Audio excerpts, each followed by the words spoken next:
আমি কিংবা আপনি আমরা সবাই চেষ্টা করি আমাদের বাড়িতে যাতে বিশুদ্ধ খাঁটি প্রোডাক্টটাই আসে। ঘি বলুন, তেল বলুন, কিংবা অন্য কোনো রকম খাবার প্রোডাক্ট বলুন, আমরা চেষ্টা করি সবচেয়ে ভালো প্রোডাক্ট নিজের পরিবারের জন্য নিয়ে আসা। গত 140 বছর ধরে ডাবর ছিল আম জনতার বিশ্বস্ত প্রোডাক্ট।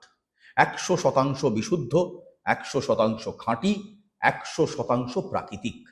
এই ব্র্যান্ডিং নিয়েই 140 বছর ধরে ডাবর আমার আপনার বাড়িতে, আমার আপনার ভরসার জায়গা নিয়ে বিরাজ করে। তবে আজ সেই ভরসার জায়গাটা কিছুটা হলেও কাটলো। কেন কাটলো জানেন? কাটলো কারণ FSSAI কিংবা ভারতের খাদ্য নিয়ামক সংস্থা তারা ডাবরকে একটি নোটিশ পাঠিয়েছে। নোটিশ পাঠিয়ে, একটি কড়া আইনি নোটিশ পাঠিয়ে বলেছে যে তাদের সমস্ত প্রোডাক্টের বিজ্ঞাপন থেকে বিশুদ্ধ, খাঁটি, প্রাকৃতিক এই শব্দগুলো বাদ দিতে হবে। অর্থাৎ আর 100% বিশুদ্ধ নয় ডাবর, আর 100% খাঁটি নয় ডাবর, আর 100% প্রাকৃতিক নয় ডাবর। বিজ্ঞাপনের এই মায়াজাল থেকে আম জনতাকে মুক্ত করার জন্যই এই কর্মকাণ্ড, এমনটাই বলছে সরকারি খাতা। কিন্তু সরকারি খাতা এই কথা বললেও এই মুভের ঠিক আসল কারণটা কি? লেডিজ এন্ড জেন্টলম্যান, আমার নাম ইলমাস সৈয়দ এবং আপনারা দেখছেন ধ্রুব সত্য।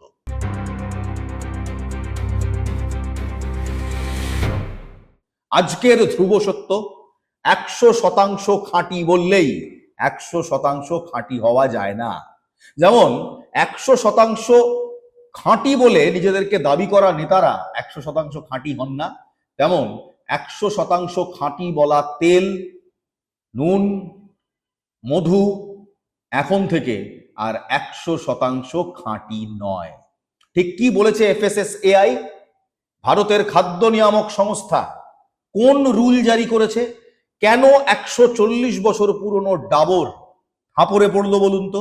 দেখুন, বিপণনের দুনিয়ায় 100% শব্দটি গ্রাহকদের কাছে এক জাদুকরী আকর্ষণ, কিন্তু আইনত এটি একটি জটিল বিষয়।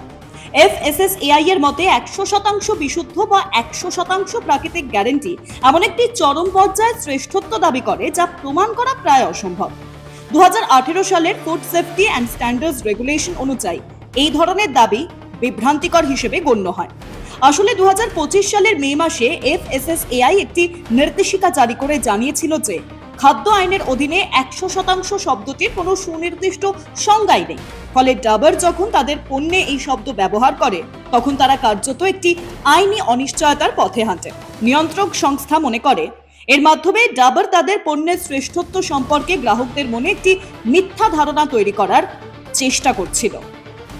FSSAI বলছে যে এই 100% শব্দটিতেই বিপত্তি, কারণ এই 100% শব্দটা প্রমাণ করা কঠিন। শুধু তাই নয়, বিজ্ঞাপনের ভাষা যদি হতো তাহলে বুঝতাম। ডাবরের বিরুদ্ধে আরো গুরুতর গভীর অভিযোগ রয়েছে। কি কি রয়েছে? যেমন FSSAI বলছে ভারতের Dabur Himalayan organic apple cider vinegar এবং ডাবর অর্গানিক হানিতে জৈবিক ভারতের লোগো লাগানো হয়েছে। জৈবিক ভারতের লোগো সবাই লাগাতে পারে না। নিয়ম কি বলছে? নিয়ম বলছে এই লোগোটি ভারত সার্টিফাইড অর্গানিক খাবারের একটি প্রতীক, যে কেউ এই লোগো লাগাতে পারে না। এই লোগো প্রমাণ করে যে পণ্যটি সমস্ত জৈবিক মানদণ্ড মেনেই নির্মাণ করা হয়েছে কিংবা প্রস্তুত করা হয়েছে। FSSAI এর অভিযোগ, ডাবর তাদের কাছ থেকে সঠিক অনুমোদন বা এন্ডোর্সমেন্ট ছাড়াই এই লোগো, এই জৈবিক ভারতের লোগো ব্যবহার করে। এছাড়া হোমমেড কোকোনাট মিল্কে যে 100% বিশুদ্ধতার বিজ্ঞাপন ডাবর দেয়, তাতেও বিভ্রান্তি ছড়াচ্ছে, এমনটাই বলছে FSSAI। তারা এও বলছে যে হোমমেড কোকোনাট মিল্কে 100% বিশুদ্ধতা ব্যবহার করা নিয়মের পরিপন্থী, এটা নিয়ম বিরুদ্ধ।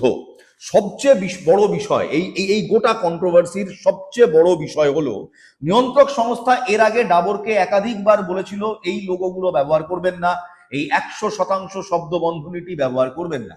তবে ডাবর বারবার সেটাই ব্যবহার করে গিয়েছে এবং সেখানেই সমস্যা। তাই যেহেতু এর আগে ডাবরের রিপ্লাই সন্তোষজনক ছিল না, তাই এবার কড়াভাবে পদক্ষেপ নিল এফএসএসএআই। ডাবরকে বলে দিল এই সমস্ত 100% বিশুদ্ধ 100% খাঁটির বিজ্ঞাপন তারা করতে পারবে না।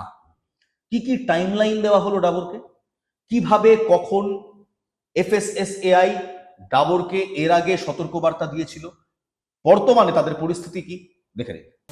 ভুল তথ্য দিচ্ছে ডাবর, তার কড়া পদক্ষেপ করেছে এফএসএসএআই। এই পদক্ষেপটি হঠাৎ করে নেওয়া কিন্তু হয়নি, এটি ছিল দীর্ঘ এক প্রক্রিয়ার ফল।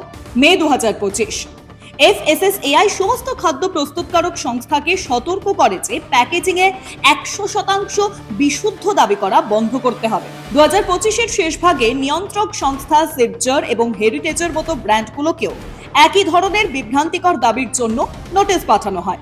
3 আগস্ট 2026 ডাবর ইন্ডিয়ার বিরুদ্ধে আনুষ্ঠানিক নিষেধাজ্ঞা জারি করা হয়। ডাবরকে নির্দিষ্ট পণ্যগুলোর বিক্রি অবিলম্বে বন্ধ করার নির্দেশ দেওয়া হয়েছে এবং আগামী 15 দিনের মধ্যে একটি অ্যাকশন টেকেন রিপোর্ট জমা দিতে বলা হয়েছে। ডাবরের এই আইনি লড়াইয়ের প্রভাব কিন্তু শুধুমাত্র আম জনতা কিংবা কনজিউমারের ওপর সীমাবদ্ধ নেই, এর প্রভাব পড়বে ডাবরের মার্কেট স্টেবিলিটিতেও। তথ্য বলছে বিনিয়োগকারীদের জন্য এটা রীতিমতো সতর্কবার্তা, কারণ ডাবরের কিছু অর্গানিক পণ্য এবং মধু তাদের সবচেয়ে বড় কম্পিটিটর কিংবা তাদের সবচেয়ে বড় ব্র্যান্ড হিসেবে চিহ্নিত হতো মার্কেটে। সবচেয়ে বড় শক্তিশালী কিংবা সবচেয়ে পিলার ব্র্যান্ড ছিল ডাবরের এই মধু এবং এই অর্গানিক প্রোডাক্ট। এই দুটো প্রোডাক্টের ওপর এফএসএসএআই এর এই নিষেধাজ্ঞা নিশ্চয়ই মার্কেটকে কিছুটা হলেও টলমল করবে। এফএসএসআই স্পষ্ট করে দিয়েছে খাওয়া এই পণ্যগুলো খাওয়ায় ক্ষতিকর বা অস্বাস্থ্যকর কিন্তু নয়, কিন্তু এর বিজ্ঞাপন যে ভাষায় করা হয়েছে সেটা নিয়ম বিরোধী। অর্থাৎ আপনি যদি হঠাৎ করে আজকে বলেন যে ডাবর মধু কিংবা ডাবরের ঘি 100% বিশুদ্ধ কিংবা 100% খাঁটি, তাহলে আপনি ভুল বলবেন।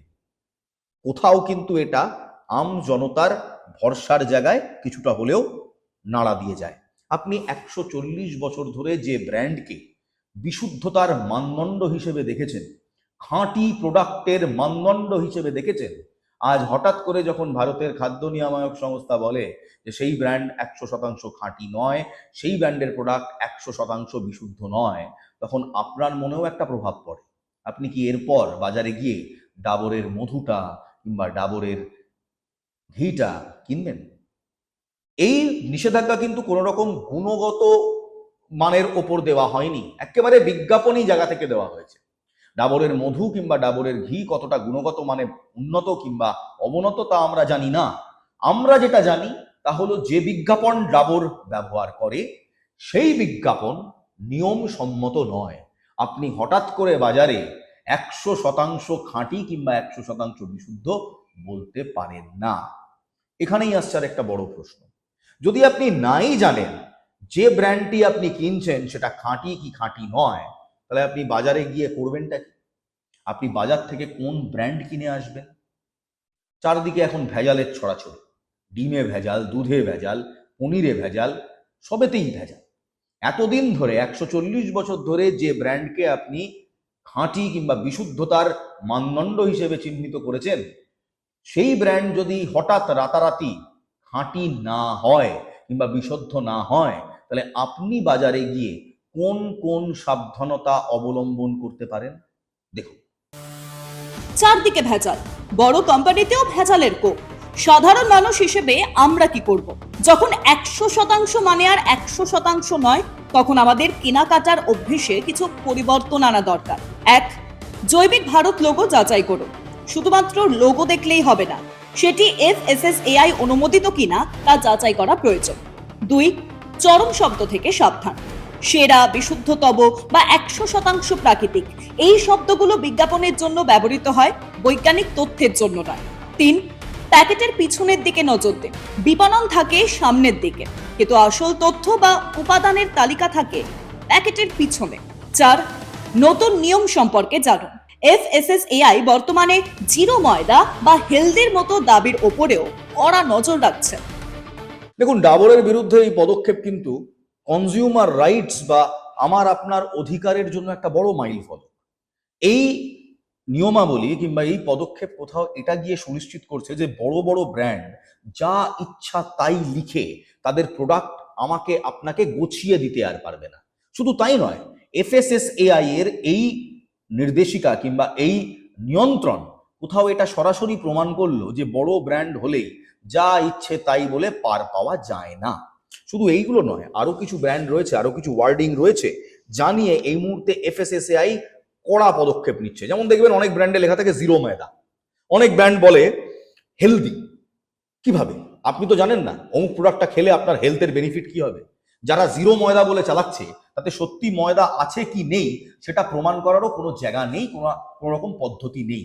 তাই এফএসএসআই এর নিয়ম বলছে এবার থেকে জিরো ময়দা, হেলদি এই শব্দগুলো বাজারে ব্যবহার করা যাবে না। অর্থাৎ আপনি আপনার প্রোডাক্টের বিজ্ঞাপনের জন্য এই শব্দগুলো ব্যবহার করতে পারবেন না। একটি 140 বছরের কোম্পানি, তাদের সামনে এখন সবচেয়ে বড় চ্যালেঞ্জ হচ্ছে তাদের ব্র্যান্ড আইডেন্টিটি টিকিয়ে রাখা। তাদের সামনে এখন সবচেয়ে বড় চ্যালেঞ্জ হচ্ছে তাদের নিজেদের বিশ্বাসযোগ্যতা ধরে রাখা। 140 বছর ধরে তারা এই বিশ্বাসযোগ্যতা নিয়েই ব্যবসা করে গেছে, আর মাত্র 15 দিনে তাদের সেই বিশ্বাসযোগ্যতা রীতিমতো শেষ হয়ে গিয়েছে। ডাবরের সামনে এখন বড় চ্যালেঞ্জ আম জনতার আস্থা ফেরত পাওয়া। কারণ ভারতের খাদ্য নিয়ামক সংস্থা বলছে তার 100% ভেজাল ফ্রি আসলে খাঁটি নয়, তার 100% বিশুদ্ধতা প্রমাণযোগ্য নয়, প্রমাণ করা যায় না। জিরো ময়দা, জিরো হেলদি কিংবা জৈবিক ভারতের ট্যাগগুলো তারা কোনো রকম অনুমোদন ছাড়াই ব্যবহার করছে। আমার আপনার আস্থার উপর চোট তো লেগেইছে। এবার দেখার পালা ডাবর কি করে। সত্যি কি আমাদেরকে এই বিজ্ঞাপনের নামে সস্তা প্রোডাক্ট খাওয়ানো হচ্ছে, গছানো হচ্ছে? 100% ন্যাচারাল, 100% অর্গ্যানিক কিংবা জৈবিক ভারতের লোগো লাগিয়ে কম মানের প্রোডাক্ট বেশি টাকায় আমাদের গুছিয়ে দেওয়া হচ্ছে। যদি হয় তাহলে সেটা ভারতের আমজনতার সঙ্গে একটা বড় জালিয়াতি। আর কোথাও ভারত সরকারের খাদ্য নিয়ামক সংস্থা এটা প্রমাণ করে দিল এই পদক্ষেপের পর যে আম জনতার সঙ্গে কোনো রকম জালিয়াতি তারা বরদাস্ত করবে না। ধ্রুব সত্যে আজ ধ্রুব সত্য এটাই, যাহা দেখিবেন তাহা বিশ্বাস করিবেন না। কেউ যদি বলে কিংবা কেউ যদি তার নিজের প্রোডাক্টকে 100% হেলদি কিংবা 100% অর্গ্যানিক কিংবা 100% বিশুদ্ধ কিংবা খাঁটি বলে চালায়, যাচাই করুন, বারবার যাচাই করুন। মনে রাখবেন, বিশুদ্ধ মধু ওই সুন্দরবন থেকেই আসে, কোনো কোম্পানির লেবেল বোতলে নয়। ভালো থাকবেন, ভালো রাখবেন, দেখতে থাকুন ধ্রুব সত্য।